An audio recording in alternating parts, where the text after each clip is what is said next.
लूका की पुस्तक 17 अध्याय 1 और 2 में यह लिखा है, फिर उसने अर्थात यीशु मसीह ने अपने चेलों से कहा, हो नहीं सकता कि ठोकरें न लगे, परंतु हाय उस मनुष्य पर जिसके कारण ये आती है। 2 में लिखा है, जो इन छोटों में से किसी एक को ठोकर खिलाता है, उसके लिए यह भला होता कि चक्की का पाट उसके गले में लटकाया जाता और वह समुद्र में डाल दिया जाता। परमेश्वर के पवित्र वचन के पढ़े, सुने, समझे, उनको बोल के देने पर परमेश्वर की आशीष हो। आमीन। जो वचन यीशु मसीह ने अपने चेलों को कहा और समझाया कि हो नहीं सकता कि ठोकने ना लगे, ठोकने लगेंगे, ठोकने लगेगी, इम्तिहान होगा, परेशानियां, मुश्किलें आएंगी, लेकिन क्या लिखा है कि हाय उस पर जिसके द्वारा ये आती है। तो जैसे कि अभी हाल ही में मैं एक परिवार में था, पास्टर की फैमिली में, तो पास्टर कहीं चले गए तो उनकी पत्नी बात करने लगी, कहने लगी, पास्टर जी हमारे इस घर में ना दुष्ट आत्माएं हैं, जिसमें हम रह रहे हैं दुष्ट आत्मा है, और मैं अपने पति को बोलती हूँ वो जाते ही नहीं है और वो सुनते ही नहीं मेरी। तो जैसे ही पति किसी काम के लिए गए, पत्नी जो है पास्टर की पत्नी खुद भी सेवा में है, तो इस तरह की वो बातें बोलने लगी। मैं बड़ा सोच विचार में पड़ गया कि परमेश्वर के दास की पत्नी है, परमेश्वर के काम को करती है, आराधना करते हुए मैंने उनको देखा, जब आराधना करती है तो बहुत अच्छा लगता है, लेकिन अभी ये क्या हो रहा है मैं समझ नहीं पाया। सुनता रहा, लेकिन बाइबल बताते, बाइबल स्पष्ट कर रही है कि जो परमेश्वर में है मसीह, लिखा है कि इजराइल पर कोई तंत्र मंत्र लागू नहीं होता। परमेश्वर की बात को बोल दिया है, लेकिन जब लोग खुद बोल अपने मुंह से डिक्लेयर कर रहे हैं, अपने मुंह से बोल रहे हैं कि है, तो फिर उसको कौन रोक सकता है? क्योंकि कई बार आप पढ़ चुके हैं, आप जानते हैं कि प्रभु ने इस बात को स्पष्ट कह दिया था कि तेरे मुंह में जीवन भी है और मृत्यु भी है, और जो इसको लाभ में जो इसको जानता है, लाभ में इसको उसका फायदा उठाएगा, जो इसको काम में लाना चाहता है उसका फायदा उठाएगा। अब जब परमेश्वर ने कह दिया तो फिर भी बेवकूफी करते रहते हैं। और पत्नी किसकी? पास्टर की। अभी समझिएगा कि कई बार मैं देखता हूँ कि एक और फैमिली को मैं देख रहा था कि वो पति पत्नी में कुछ झगड़ा हुआ और पत्नी पास्टर की अपने पति को उसने हाथ छोड़ दिया अपने पति पे। कई बार मैंने एक और को मैंने सुना है, देखा मैंने खुद कि वो पति को गालियां निकाल रही थी, पास्टर पति को। अभी कुछ लोग ये बोलेंगे कि क्या पत्नी ही गलत है, क्या पति भी गलत है? हाँ, हो सकता है। इसका फैसला 2 लोग कर सकते हैं, तो वो दोनों, या फिर परमेश्वर बताएगा कि उनमें सही कौन है और गलत कौन है। लेकिन यहाँ जो पहले वचन को हमने पढ़ा दिखा है कि ठोकरों का लगना अनिवार्य हो नहीं सकता, ठोकरें आएंगी, परंतु मैं कहना चाहता हूँ कि पत्नी पति के लिए जब वो विश्वास में है और वो परमेश्वर के काम को, सेवा को कर रहा है, तो जब ऐसी मुश्किलें होंगी, जब घर में क्लेश होगा, पत्नी हाथ उठा रही है, गालियां निकाल रही है, या दूसरों के सामने वो चुगलियां कर रही है, तो बताइए, और जब पति को पता चल जाए कि वो क्लेश में है, उसके बाद क्या वो सेवा करेगा, क्या वो प्रार्थना करेगा? वो तो जो प्रार्थना में बैठेगा बार बार वही बातें घूमती रहेंगी, तो ये ठोकर का कारण है। और बाइबल यहाँ बता रहे ऐसा नहीं होना चाहिए। हमें सोचना चाहिए कि वो परमेश्वर का नबी है, और नबी के लिए परमेश्वर की, जब हम अब्राहम के विषय में पढ़ते हैं, परमेश्वर ने जब अब्राहम को कहा था, अब्राहम तो मेरे लिए काम करेगा, और परमेश्वर ने कहा कि जो तुझे आशीष देंगे उन्हें मैं आशीष दूंगा, और जो तुझे कोसेंगे उन्हें मैं शाप दूंगा। अब समझिएगा ये किससे बात की है? परमेश्वर ने अब्राहम से बात की है। तो हम इस बात को देखें, वो परमेश्वर का नबी है। हाँ, फिर बात आती है कि वो कुछ लोग शायद इस समय सुन रहे हो, जो लोग सुन रहे हैं वो कहने लगे कि आप पत्नी के लिए बोल रहे हैं, पति के लिए नहीं बोल रहे। मैं कह रहा हूँ दोनों में कोई भी हो सकता है। मैं ये कहना चाह रहा हूँ कि हमने प्रार्थना कितनी की, हमने उपवास कितना रखा उसके लिए, या फिर हमने गाली निकालना शुरू कर दिया। क्योंकि अगर आपकी मैरिज हुई है तो वो पास्टर बाद में बना है, ये अलग बात है, या फिर पहले आपको पता था कि वो पास्टर है, तब तो आपको सोचना चाहिए।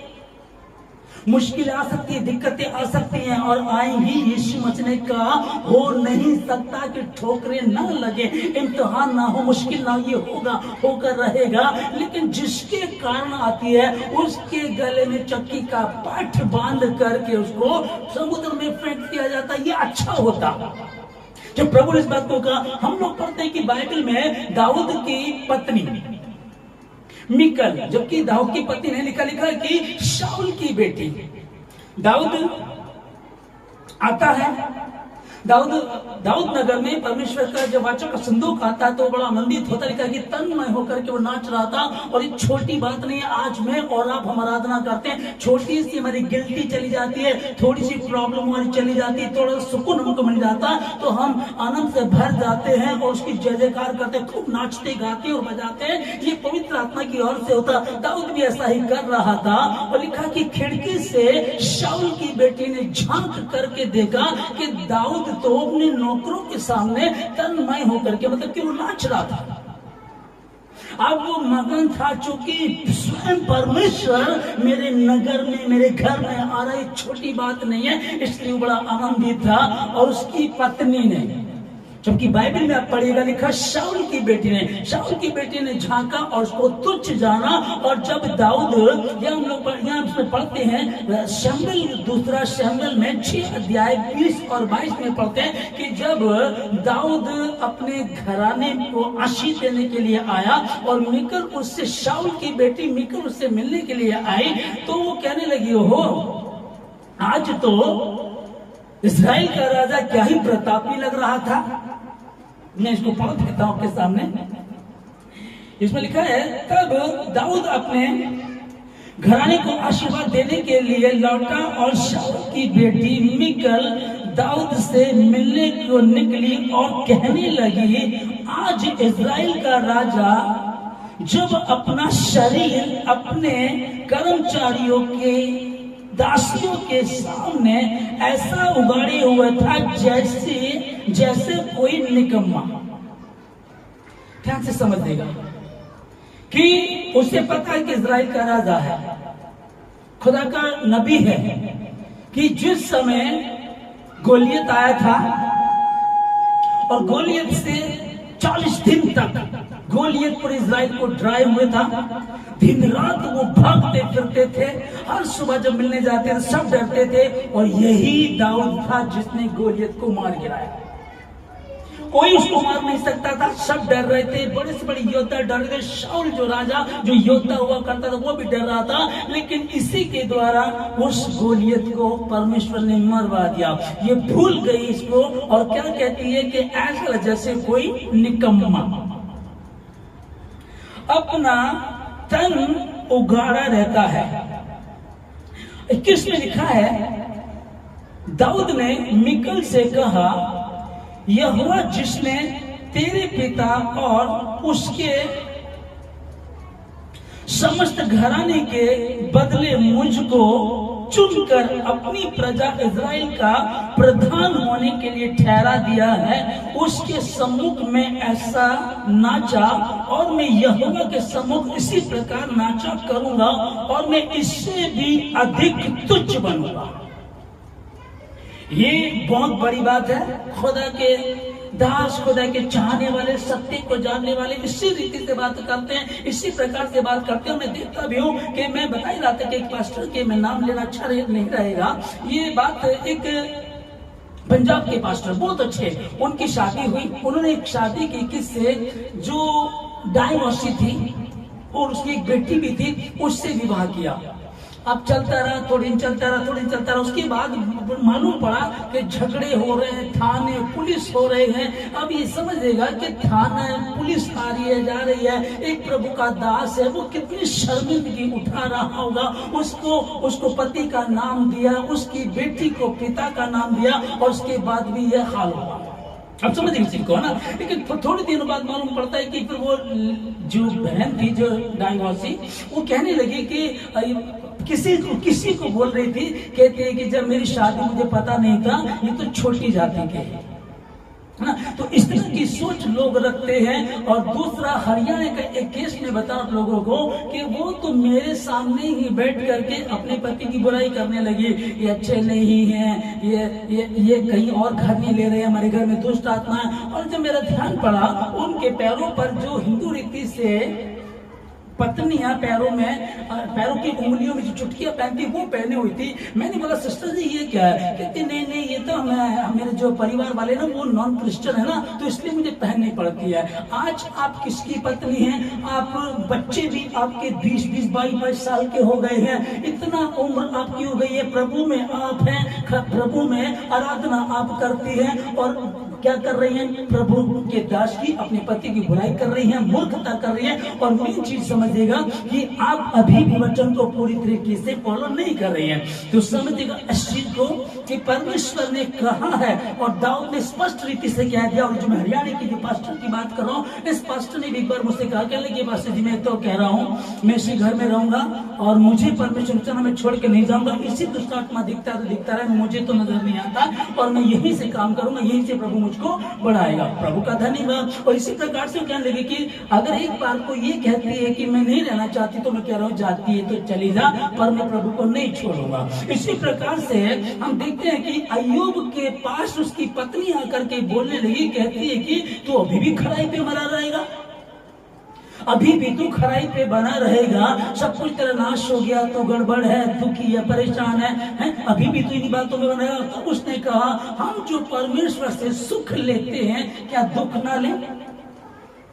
और परमेश्वर ने दिया, परमेश्वर ने लिया, परमेश्वर का नाम धन्य हो। और उसने कहा तू मूर्ख स्त्री के समान बातें करती है। इसको समझिएगा कि जब हम बाइबल को पढ़ते हैं तो ये चीजें हमको जब सामने आती, इसीलिए वचन का पढ़ना जरूरी, हमको समझ में आता कि दाऊद ने कैसे मिकल से कह दिया, हम इससे भी ज्यादा तुच्छ बनूंगा, दरिद्र बनूंगा, क्योंकि मैं किसी और के लिए नहीं, अपने परमेश्वर के लिए नाच रहा था, मगन था, आनंदित था। उसी परमेश्वर ने गोलियत को मेरे हाथों से मरवा दिया, उसी परमेश्वर ने तुझे मेरी पत्नी होने के लिए दे दिया। फिर देखे तो उसने कहा इसको। लेकिन आगे हम देखते कि जब ये बोल रही थी अपने पति के लिए, तो क्या हुआ? बाइबल बताती है, और शाऊल की बेटी जब तक जिंदा रही तब तक वो बांझ रही। इसमें समझेगा कि वो किसकी पत्नी थी? दाऊद की। लेकिन दाऊद की पत्नी नहीं लिखा है, लिखा कि शाऊल की बेटी।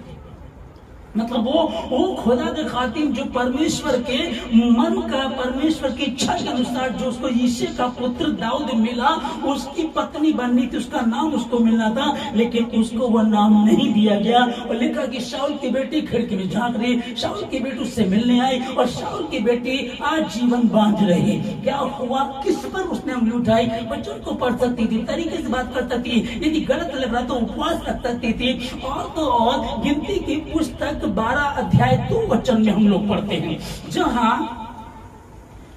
मरियम मूसा की बहन कहने लगी, क्या परमेश्वर मूसा ही से बात करता है? क्या उसने हमसे बातें नहीं की? और ये सिंपल समझिएगा, सिर्फ ये सिंपल सी बात है कि क्या परमेश्वर मूसा ही से बात करता है? क्या परमेश्वर हमसे बातें नहीं की? इतना बोला, और तुम्हें समझिएगा परमेश्वर को ये बात बुरी लगी, और लिखा है कि मरियम को तुरंत कोढ़ हो गया, वो कोढ़न हो गई। अब वो कह रहे कि वो मेरा नबी है, वो मेरा बच्चा, मैं उसको आमने सामने बात करता हूँ, अलग बात है, पर कोई उसके लिए क्यों बोल दे? नबी के लिए अगर पहले तो पति पत्नी में प्रेम होना चाहिए, प्रार्थना होनी चाहिए, परमेश्वर के प्रति मान धरण होना चाहिए। और यदि पत्नी को कमी लग रही पति में, तो वो उपवास रखे, प्रार्थना करे। पति को लग रहा पत्नी गलत चल रही है, सही नहीं है, मतलब कि विश्वास में कमजोर है, उपवास रखे, प्रार्थना करे। और ऐसा करेंगे तो निश्चय ही जीवन बदल जाएगा। पर हाँ, ठोकरें आएंगी, आना है। लेकिन सोचिए कि मैं दूसरा में बता रहा था कि एक और परिवार है हमारे उत्तर प्रदेश में, पति पत्नी दोनों, एक गरीब परिवार से इस पास्टर ने शादी की। गरीब परिवार की लड़की से अच्छा चलता रहा, बहुत अच्छा चलता रहा, प्रभु का धन्यवाद, बच्चे हुए, ठीक चलता रहा। लेकिन बाद में आकर के पता चला कि वो पत्नी है, कई बार लड़ाई करती, झगड़ा करती है। और मतलब कि हुआ क्या कि भाई प्रभु के दास है, उनसे मेरी बात, उन्होंने कहा कि भैया कि हमें पता चला कि हम वहीं बैठे होते, उस औरत ने वहां सबके सामने उसकी बेइज्जती की, मतलब कि सबके सामने बेइज्जती की।